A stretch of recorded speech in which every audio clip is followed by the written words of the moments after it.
नमस्कार दोस्तों, कैसे हो आप सब। आज हम जानेंगे जय भारत मारुति लिमिटेड स्टॉक का रिव्यू। आखिर आने वाले सालों में इस शेयर की वैल्यू कहाँ तक जा सकती है। क्या हमें कंपनी को लॉन्ग टर्म के लिए इन्वेस्ट करना है, शॉर्ट टर्म के लिए इन्वेस्ट करना चाहिए।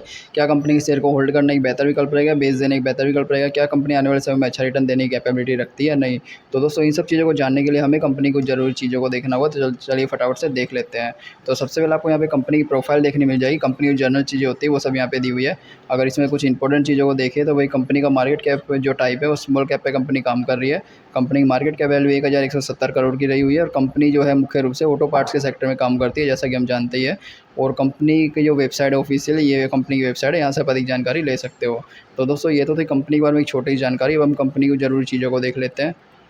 तो सबसे पहले अगर हम 8 जुलाई 2019 को देखें तो कंपनी के शेयर की वैल्यू उस समय में 38 रुपये के आसपास ट्रेड किया करती थी। और अगर 2024 में देखें इस शेयर की वैल्यू को, तो वही 38 रुपये से बढ़ के हो गई है 111 रुपये तक, और ये मैक्सिमम गई 144 रुपये तक। यानी कंपनी ने पिछले 5 सालों में लगभग 186% का रिटर्न अपने निवेशकों को दिया है, जो कि एक अच्छा रिटर्न कहा जा सकता है। तो जैसा कि हमने देखा भाई कंपनी ने अच्छा रिटर्न दिया है, तो इसको हम यहाँ पे एक प्लस पॉइंट दे सकते हैं।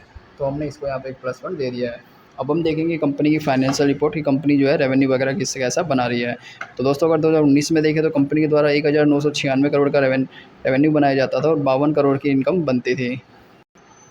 और अगर 5 सालों के बाद यानी 2023 में देखें तो कंपनी का रेवेन्यू 1996 करोड़ से बढ़ के 2346 करोड़ हो चुका है।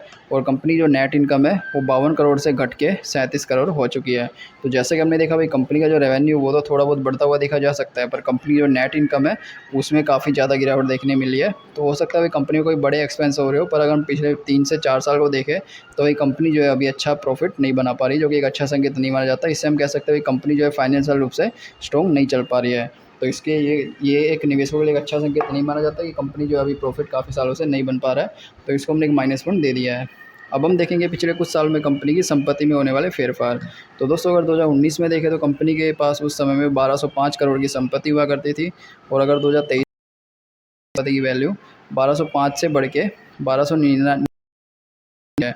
तो जैसे कि हमने देखा भाई इसमें ज़्यादा तेज़ी से बढ़ोतरी तो देखने नहीं मिली, पर लगभग एक थोड़ी बहुत बढ़ोतरी कंपनी की संपत्ति में, जो कि वो समय के साथ जो कंपनी के एसेट्स है उसकी तो वैल्यू बढ़ती है, ठीक है, उस हिसाब से हो गई होगी। पर अभी के समय में कंपनी अपनी संपत्ति में निवेश करते हुए नहीं देखी जा रही, जो कि एक अच्छा संकेत नहीं माना जाता। क्योंकि दोस्तों, अगर कंपनी अगर अपनी संपत्ति में निवेश नहीं कर रही है, उनको एसेट्स को नहीं बढ़ा रही है, तो कंपनी के नए रेवेन्यू सोर्स कैसे बन पाएंगे। संकेत नहीं माना जाता, निवेश को माइनस पॉइंट दिया है। पिछले कुछ साल में कंपनी के द्वारा दिया गया डिविडेंड, क्या कंपनी अपने निवेश को डिविडेंड का मिला।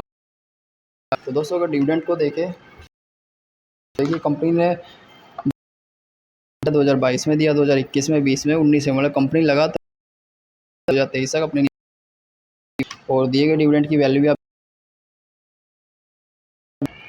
और अगर हम इससे एक चीज़ निकालने की कोशिश करें तो भाई देखिए कंपनी 2019 में 2.2 रुपये 50 पैसे के हिसाब से डिविडेंड दिया था।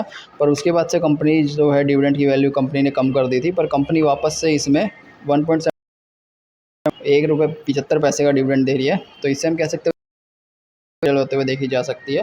तो ये एक प्लस पॉइंट है निवेशकों के लिए, कंपनी जो डिविडेंड तो दे ही रही है, उसके लिए भी एक अच्छा संकेत माना जाता है।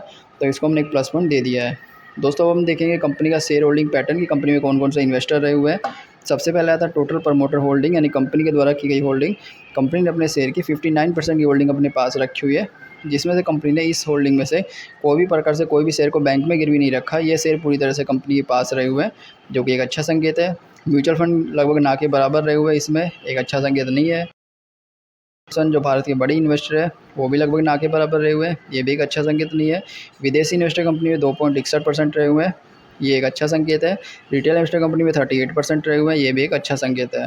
तो दोस्तों, पैटर्न को देखें तो इसको भी हम एक अच्छा संकेत दे सकते हैं, जिसका कारण है कि भाई कंपनी ने एक तो अपने शेयर को बैंक में गिरवी नहीं रखा।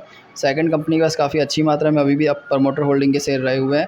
थर्ड नंबर ये है कि भाई कंपनी में विदेशी इन्वेस्टर काफ़ी अच्छी मात्रा में है। काफ़ी अच्छी मात्रा तो नहीं है, पर लगभग एक अच्छी मात्रा है। इससे हम कह सकते हैं कंपनी विदेशों में भी खुद को एक्सपेंड कर रही है। तो ओवरऑल चीज़ को देखते हुए हम इसको एक प्लस पॉइंट दे सकते हैं। तो इसको हमने एक प्लस पॉइंट दे दिया। तो दोस्तों, अगर प्लस पॉइंट माइनस पॉइंट को कंपेयर करें तो इसमें जो है हमें 3 तो प्लस पॉइंट देखने मिले हैं और 2 माइनस पॉइंट देखने मिले, जो कि ये तो निवेश के लिए एक अच्छा संकेत है।